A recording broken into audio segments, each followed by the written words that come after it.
कुआं ठाकुर का, पानी ठाकुर का, खेत खलिहान ठाकुर के, गली मोहल्ले ठाकुर के, फिर अपना क्या। नमस्कार दोस्तों, आप देख रहे हैं लोकल वोकल और मैं कीर्ति। देश की संसद में ठाकुर का कुआं कविता ने खूब सुर्खियां बटोरी थी, जिसको लेकर राजनीतिक दलों में विरोधाभास भी हुआ था। लेकिन क्या आप उस अंधे कुएं के पीछे की कहानी जानते हैं? अगर नहीं तो हम आपको अपने इस वीडियो के माध्यम से उस अंधे कुएं का रहस्य बताते हैं, जिसने आज से वर्षों पहले हनक को कायम किया और फिर राजनीति के लिए ऐसा मुद्दा बन गया जिसने एक लक्ष्मण रेखा खींच दी।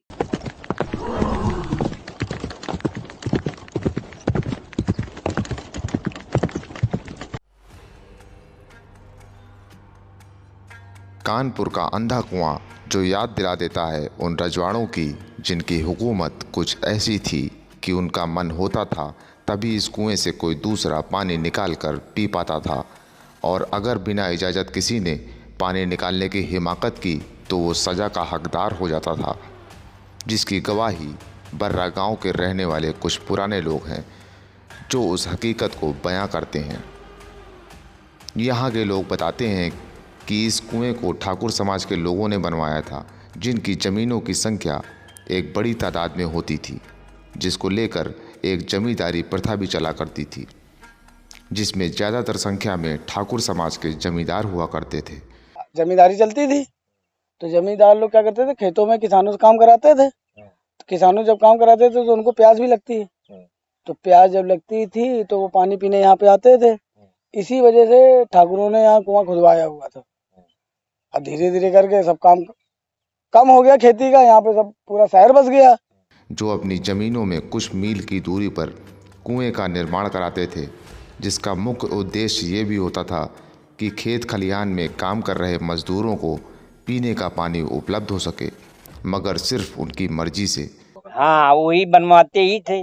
गरीब आदमी कहाँ उस जमाने में बनवा पाता। जमींदार या और पैसे वाले होते थे तो वो धीरे धीरे अपने अपने खेतों में बनवाते थे और उसी से सिंचाई करते थे। दौर बदला, भारत देश के साथ कानपुर में भी ब्रिटिश हुकूमत ने राज किया। 1947 में देश आज़ाद होने के बाद जमींदारी उन्मूलन कानून 1950 में लागू करते हुए भारत सरकार द्वारा जमींदारी प्रथा पूर्ण रूप से समाप्त कर दी गई। हालांकि उत्तर प्रदेश में 1949 में ही जमींदारी उन्मूलन बिल लागू कर दिया गया था। फिर दौर शुरू हुआ विकास का। गांव और शहरों की ज़मीनों को कानपुर विकास प्राधिकरण द्वारा अधिग्रहण किया जाने लगा और तेज़ी से बर्रा इलाके की ज़मीनों को भी केडीए द्वारा लिया गया। ज़मीन मालिकों को उनकी ज़मीन की कीमत से सरकार द्वारा मुआवजे की रकम दी जाने लगी। केडीए ने अपना लेआउट तैयार कर उन ज़मीनों पर कॉलोनी और प्लाट का आवंटन शुरू कर दिया।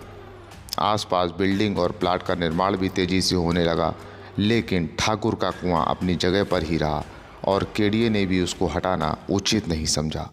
अब ये ठाकुरों का कुआं यही पहले ही था। ये कुआं यहाँ पे ये खेत हुआ करते थे चारों तरफ, और ये बीच में कुआं था खेत के बीच में ही, तो इसी से सिंचाई हुआ करती थी और पीने के काम आता था पानी।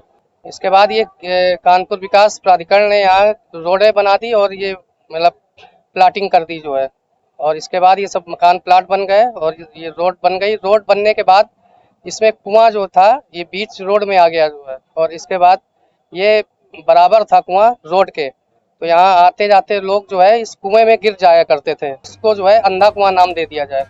सड़क का निर्माण हुआ और कुआं बीच रोड में रहा, क्योंकि ये कुआं बर्रा गांव की पहचान बन चुका था। आबादी के साथ साथ वाहनों की संख्या भी बढ़ी। लोग उस रोड पर अपने वाहनों से फर्राटा भरने लगे। बीच रोड में ये ठाकुर का कुआं होने से कई लोग बिना देखे ही इस कुएं में गिर जाते थे, जिनको बमुश्किल निकाला जाता था। बिना देखकर चलने वालों की वजह से इस कुआं का नाम अंधा कुआं पड़ गया। तो साथियों, आपने देखा और जाना कि जिस अंधे कुएं ने देश में चर्चा बटोरी, उसकी हकीकत कानपुर में देखने को मिलती है। अब वक्त है आपसे विदा लेने का। ऐसे ही रहस्यों के साथ फिर मिलेंगे। बने रहिए लोकल वोकल के साथ।